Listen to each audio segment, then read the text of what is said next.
parents, relatives, friends, guests, and graduates of the class of 2021.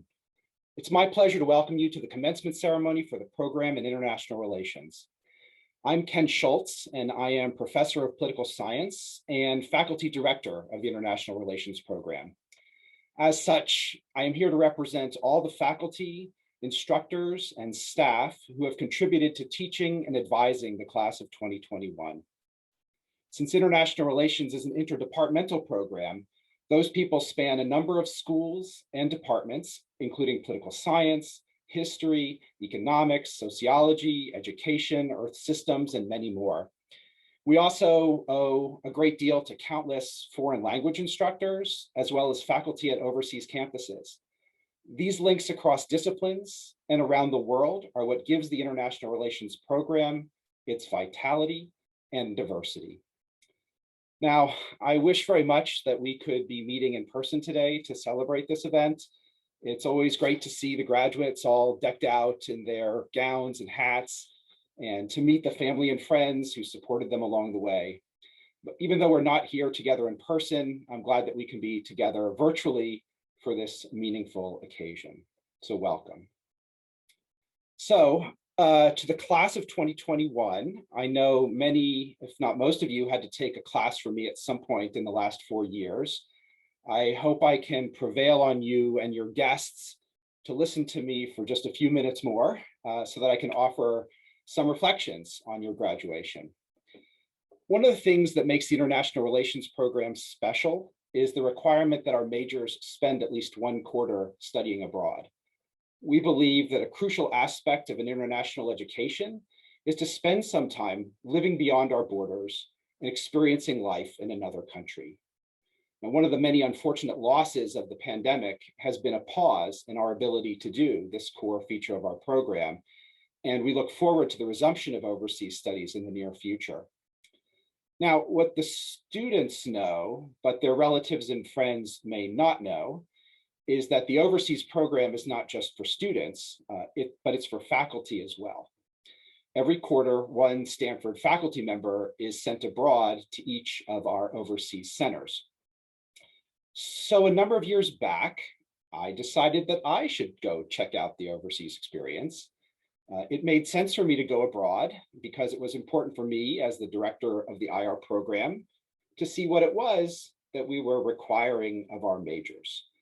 And if I was going to go abroad, it made sense for me to go here to Florence, Italy. My interest in Florence, of course, was strictly intellectual because of its rich history of culture, art, science, and philosophy. Sure.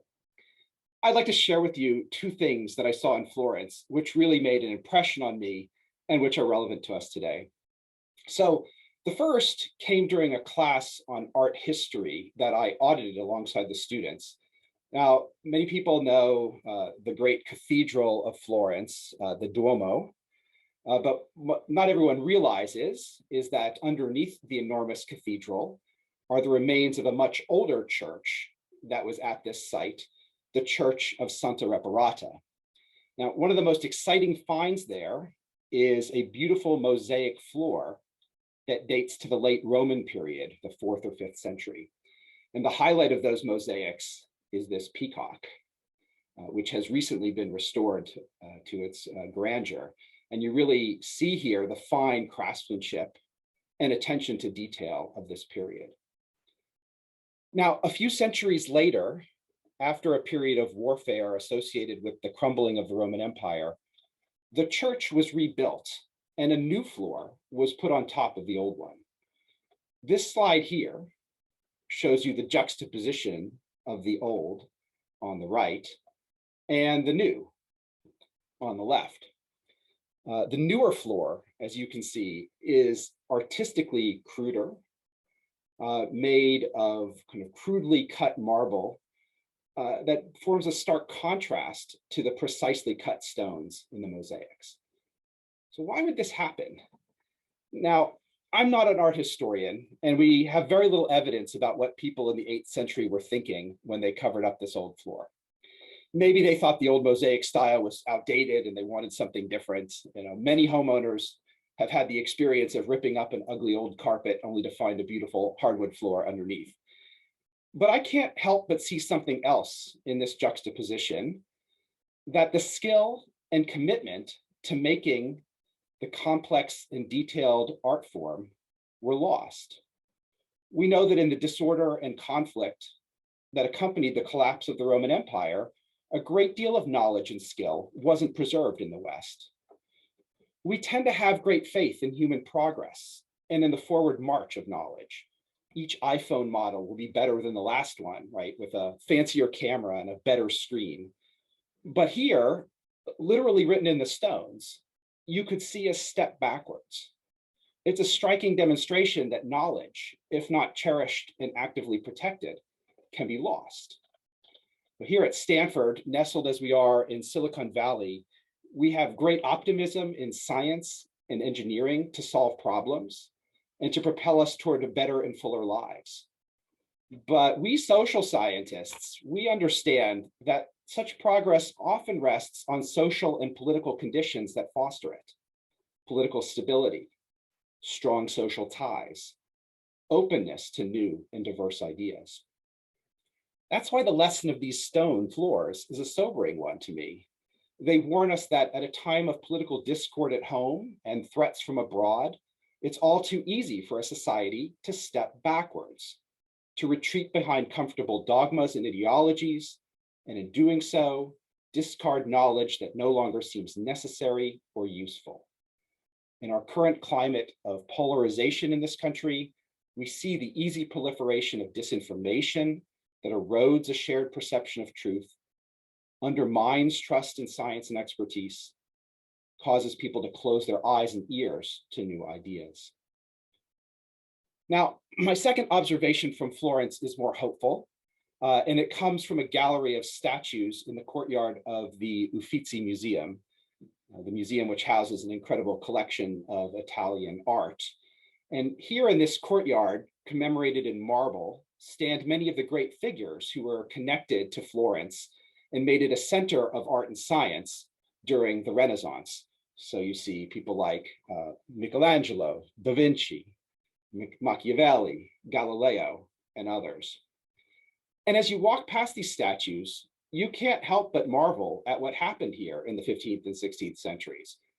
You might be tempted to say it was something in the water, but what was in the water was the pollution from tanners, blacksmiths, and butchers dumping their waste into the river. So that probably wasn't it.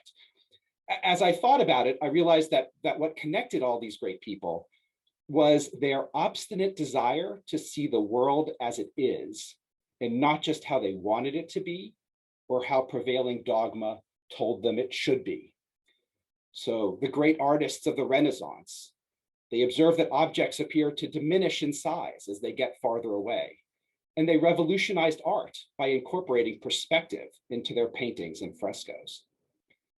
Machiavelli, now he's often remembered for his unflattering prescriptions of what a prince must do to stay in power.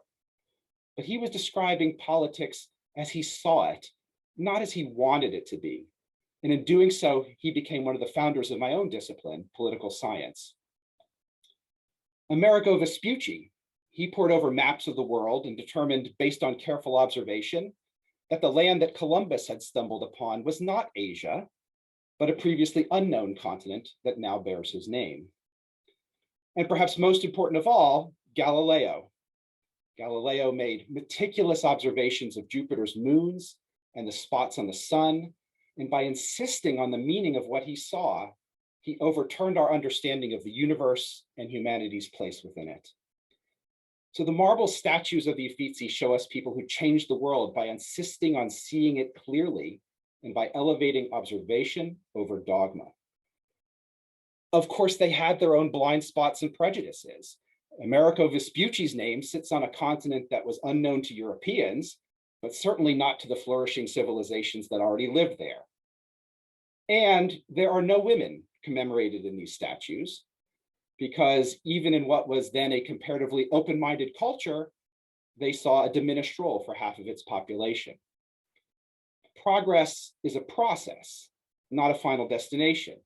and people like these contributed in important, if admittedly imperfect ways. So these two observations, the marble floors of Santa Reparata and the marble statues of the Uffizi Gallery, underscore some of my hopes and fears for this graduating class in the world they're entering. During your time here, we have tried hard not only to teach you about politics, history, and culture, but also how to study them, how to collect and interpret evidence, how to expose theories and ideas to critical analysis, how to build your vision of a better world by starting with a clear vision of the current one. I hope that you hold on to and hone these skills as you go forward, as they may be the most important things you leave here with. In this information age, we are blessed with easy access to facts, but also easy access to assertions, opinions, and rumors masquerading as facts. Sorting out truth from fiction can be hard, and it is easy and comforting to see truth only in those arguments that support your pre-existing views, just as it would have been easier for Galileo to deny the implications of what he saw in his telescope. Confronting the challenges that we faced with well-reasoned and innovative responses will require people like you to fight this temptation, both in yourself and in others. So class of 2021, we send you out into the world today hopeful that you are both equipped and inspired to contribute to the progress we need in our country and in the world. And we wish you the best as you do.